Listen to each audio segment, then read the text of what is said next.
आपके जीवन में बदलाव लाएगी, परिवर्तन लाएगी। अच्छा सच बताओ, आप में से कितने लोगों के जीवन में कथा से बदलाव हुआ है, सत्संग से परिवर्तन हुआ है? जिनका हुआ वो हाथ उठाएं। इतने लोगों का हुआ। आप सब भी मेरी विनती और प्रार्थना है, अपने आप को जोड़ करके रखिएगा सत्संग से। सूत जी ने कहा हम आपको कथा सुनाते हैं। देवताओं के राजा को भी कथा बड़ी कठिनाई से मिलती है। देवताओं के राजा कौन है? इंद्र। इंद्र को भी भागवत तो बड़ा धरती पे आना पड़ता। एक बार आए, वेदक सुखदेव जी से कहा हमें कथा सुनाओ। सुखदेव जी ने कहा हम आपको कथा नहीं सुनाएंगे। क्यों? इंद्र आप अधिकारी नहीं हैं। भागवत किन्हें सुनाई जाती है? जो भागवत सुनने के अधिकारी होते हैं। अधिकारी सब थोड़ी होते हैं। इंद्र को नहीं सुनाया।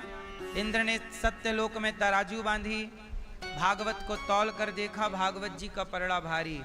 इसलिए हम आपसे एक बात कहें, जीवन में एक बार भागवत जरूर सुनना चाहिए। अभी 29 अप्रैल से भागवत जी के पोथी पाठ यहाँ बैठेंगे। आप भी अपनी माता को, पिता को, पितरों को, पूर्वजों को भागवत जरूर सुनाइए। इस वैशाख के महीने में जरूर सुनवाइएगा।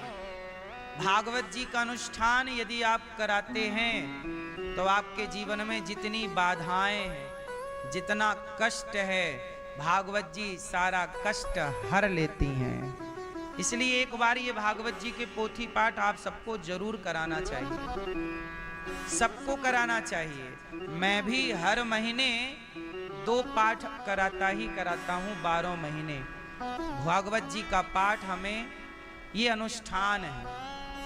ये अनुष्ठान हमारे सब कार्य, देखो हमारी मेहनत, आपकी मेहनत तो होती है, करती रहना चाहिए, पर मेहनत के साथ साथ भगवान की कृपा भी चाहिए,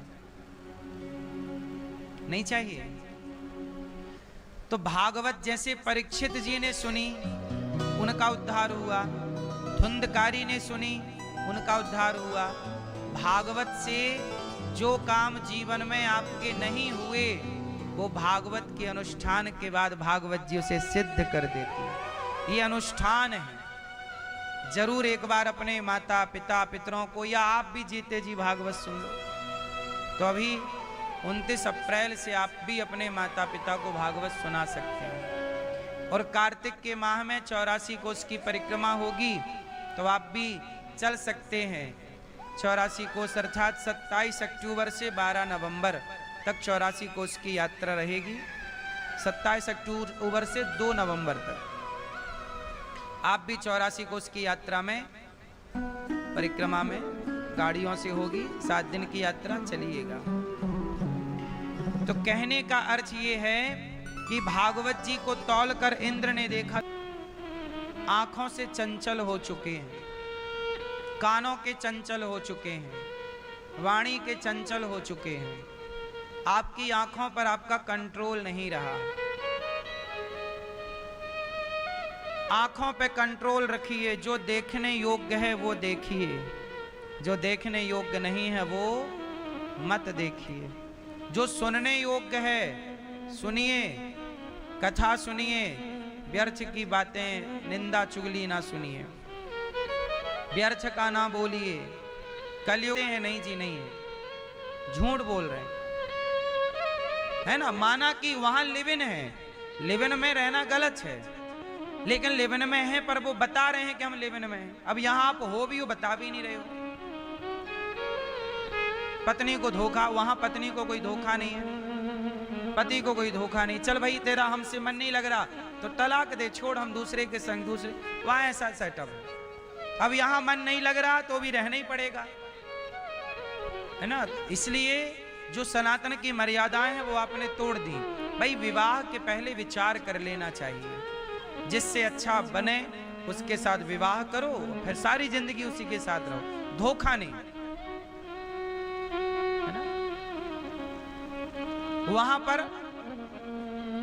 एक स्त्री को, एक पुरुष को छोड़ते तो हैं, पर वहां धोखे से, मुझे मेरी बेटी के लिए सच्चा लड़का चाहिए, मुझे मेरे लड़के के लिए सच्ची लड़की चाहिए। सच सबको चाहिए, पर हैं खुद झूठ,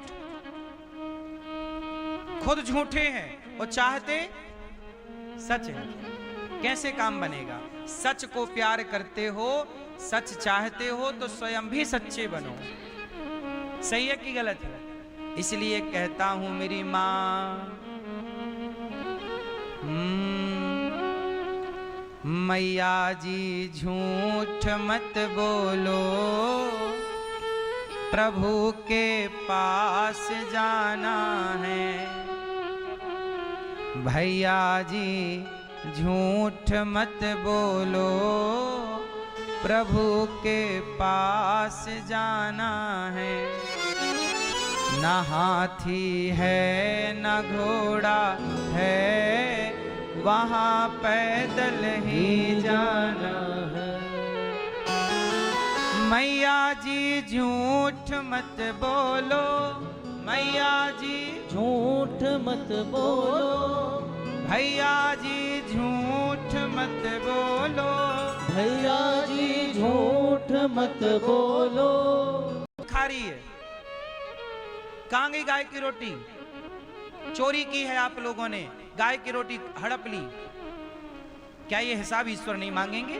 तुम्हारे बाप दादे तो गाय की रोटी निकालते आए हैं, तुमने क्यों निकालना बंद कर दी? इसलिए गौरी गोपाल गौशाला में 400 गैया है, मैं तो कर रहा हूं सेवा, आपसे भिक्षा मांग। एक रोटी तो गाय की निकालो।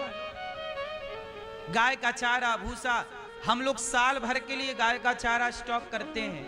एक ट्रॉली चारा आप दे दो। अभी भूसा हम लोग लाते हैं गायों के लिए, भूसा एक भरवाते हैं गोदाम में कि साल भर के लिए गाय का भूसा। 400 गाय मेरे पास हैं, 150 नंदी हैं।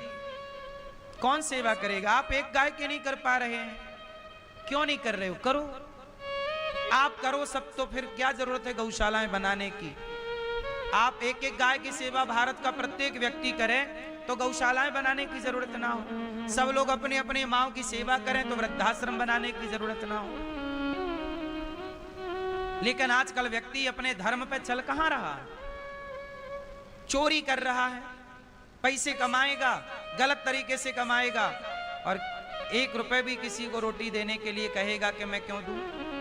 इसलिए मेरी मां, पाप से बचिएगा, पुण्य करिएगा। 1 भी रुपए गलत जगह खर्च ना करना।